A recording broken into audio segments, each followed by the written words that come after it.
Greetings, everyone. So, I'll be sharing with you how I started learning Korean as part of my practice to improve my storytelling abilities.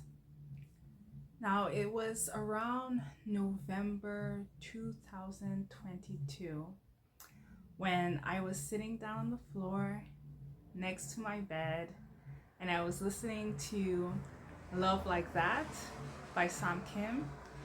So if you've seen the K-drama, nevertheless, you'll know what I mean. So it goes something like, "Ooh, can you love me like, can you love me like, can you love me like that?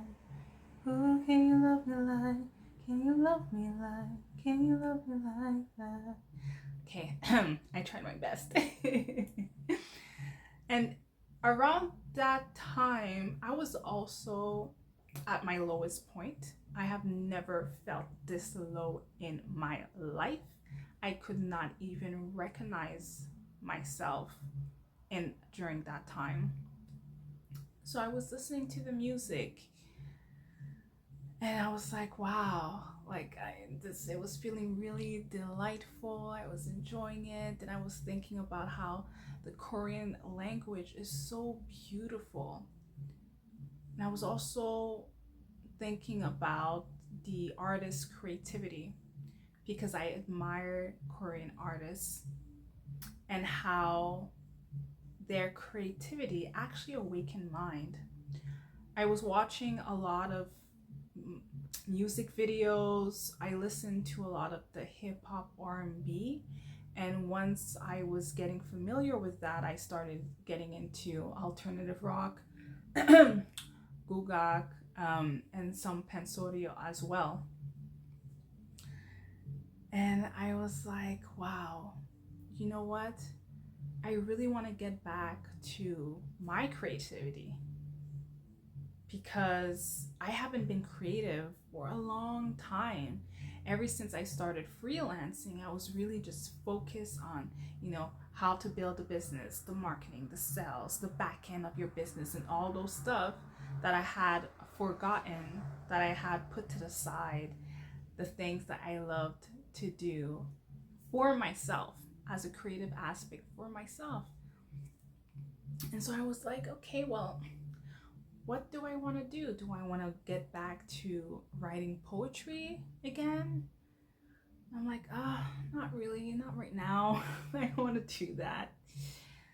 Then I thought about the calligraphy box set for beginners, the Chinese calligraphy box set that I had bought that was in my closet.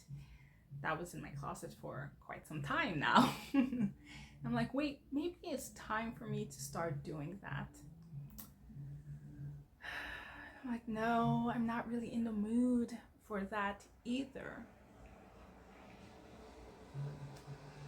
And so as I was continuing listening to Love Like That by Sam Kim, sorry, while sitting on the floor next to my bed, just like a spark, I told myself, well, why don't I just start learning Korean?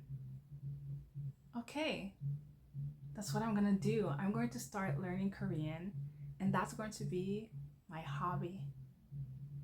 I haven't had a hobby for months, guys. I was a very boring person, only focusing on work and freelancing, okay? I haven't had a hobby, and I really needed that type of outlet. And learning Korean became my hobby, which I'm very happy about because it led me into this kind of new world, this new adventure. I met a new friend. We've been friends for over a year now. In March, it's gonna make of next year, it's gonna be 2 years. I have an amazing 한국어 선생님, amazing Korean tutor who I'm really, even that story of how I met him was, for me, is magical. I've made connections with a lot of people from all over the world using the language exchange app called Hello Talk. It's a popular one, and I would really love to make another video where I will talk a little bit more about my experience there. And just I've been diving into the culture that I really admire and appreciate, especially just the music, especially the traditional music. And for me, it's a thing that any type of country that I might be interested in, their traditional music is one thing that I will always dive into, because I feel like that's the soul of the country. I don't know how else to explain it, or the heartbeat of the country. I remember when I first listened to Pansori, I cried. I had no clue what was being said, but I could definitely feel it, and I cried a lot. So this is my story about how I started learning Korean. If you are learning any other type of language right now, I would love to know what's your story. Share it in the comments. I will be so happy to read about it. All right, now, toodles.